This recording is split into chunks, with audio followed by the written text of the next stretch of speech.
Today, you'll learn a quick fix to keep your conversations flowing smoothly and fluently, even when you forget a word in your target language. If you're new here, bonjour les amis. My name's Matthew. I used to work for Fluent Forever, and I was mentored by the American polyglot and best-selling author Gabriel Weiner. Since branching out on my own, I've just realized that I love learning languages. So I've developed my own tools and techniques, and I want to share them with you. I want to talk about a common issue that we face when speaking a foreign language, and that's forgetting words. Now, you may be in the middle of a conversation and you suddenly forget a word that you know you've learned, or you just might not know the right word to say in the moment. What do you do in that situation? You don't have the time to grab a dictionary or look up the word. So here's a quick fix for you. Let me introduce you to the roundabout technique. This technique is all about using circumlocutions to describe a word that you just can't remember.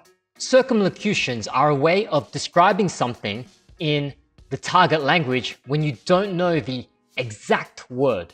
For example, if you forget the word scissors in English, you could describe it as, it is a tool that is used for cutting hair and paper.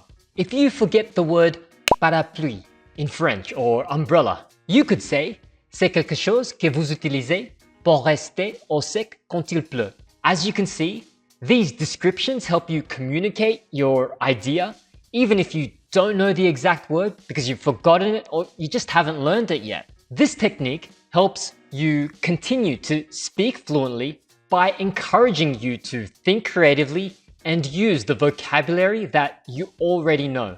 I also like to think of circumlocutions like a roundabout on a road. If you can't go directly to a foreign word, you can speak around it, describing it in a roundabout way. Remember that fluent speech is all about producing the language in real time without excessive pauses and hesitations. If you forget a word or you don't know the exact word to say, then that is going to stop your speaking fluency. So do the roundabout technique as a quick fix to keep your conversation and speech going.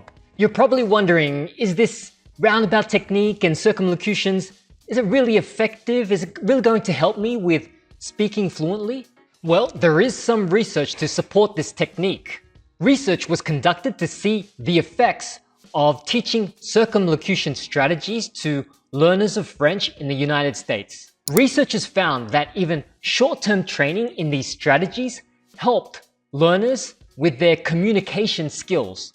This shows that circumlocution can be effective for real-life conversations. Here's how you can use the roundabout technique for unknown words. Firstly, think of the idea that you want to communicate and see if you can describe it using any of these 6 strategies. 1. Definitions. Talk about the features, the characteristics, and benefits of the thing. For instance, you could say, it is a place where old items are kept when you don't know the word for museum. 2. Category words. If you want to talk about a specific thing, but you don't know the word for that particular object, maybe you could use its category word or type word or superordinate term. For example, if you don't know the word for sailboat in Mandarin Chinese, which is fan chuan, then you could just use the broader category word of boat, which is chuan. 3. Comparisons. Use an analogy and compare that exact word to something else. If you don't know the word piscina in Italian, which is swimming pool, you could use a comparison and say, è come una spiaggia, ma a casa tua. It's like a beach, but at your house. 3. Synonyms. Use words with similar meanings. As an example, if you are struggling and don't know the word for home in Filipino Tagalog, which is tahanan, you could just use the synonym bahay, which means house. 5. Antonyms. Describe it using opposite words. If you don't know the word triste in French, which means sad, you could say pas heureux, which means not happy. 6. Neologisms. You could even create words to try and get your idea across, basing your new word on known rules in that target language. For example, if you forget the word vegetarian, meaning someone who doesn't eat meat, then you might use the word vegetarianist instead, because you know that common usage of ist to represent a person of some sort. And even though it's a made-up word, it can still get your point across so a native speaker can understand you and you stay fluent while you're speaking. And if those 6 strategies for the roundabout technique with circumlocutions don't work, then don't forget about body language and gestures to convey what you want to communicate. If the words fail you and you forget the word Regenschirm in German, which means umbrella, then you can use your body and your hands to mimic holding up an umbrella just to get your idea across to someone.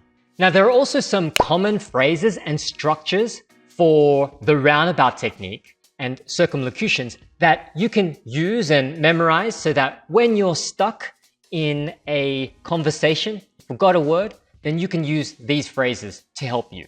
It is a thing for, it is a place where, it's an animal that, it's the opposite of, it's similar to, it's a person who.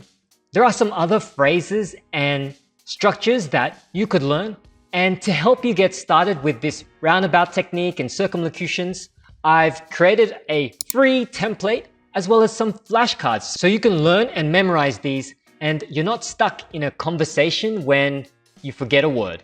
I've got this free template and flashcards in different languages, so grab that resource below from the link in the description. Once you know these common phrases and structures for creating your circumlocutions, then the next step is to practice the roundabout technique and to practice these circumlocutions. Let's practice right now. I'll say some circumlocutions and you then need to think of the relevant word in English or in your target language. 1. It's what you need to write.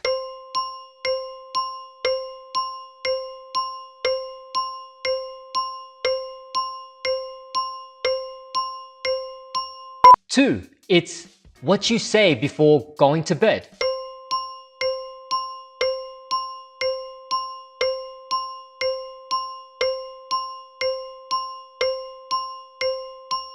3. It's a tool to cut bread.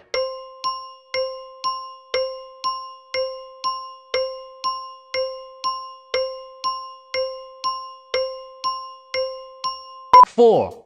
This person is the father of your father.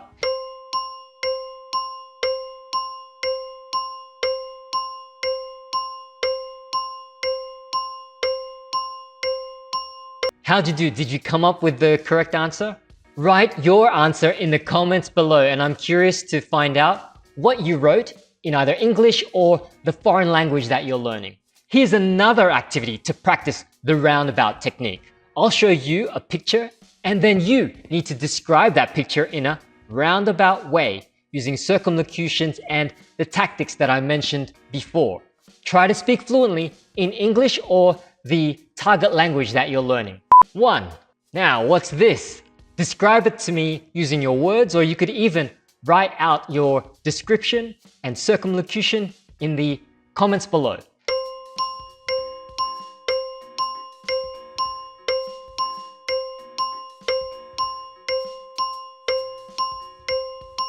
Number 2, can you describe what this is in a roundabout way?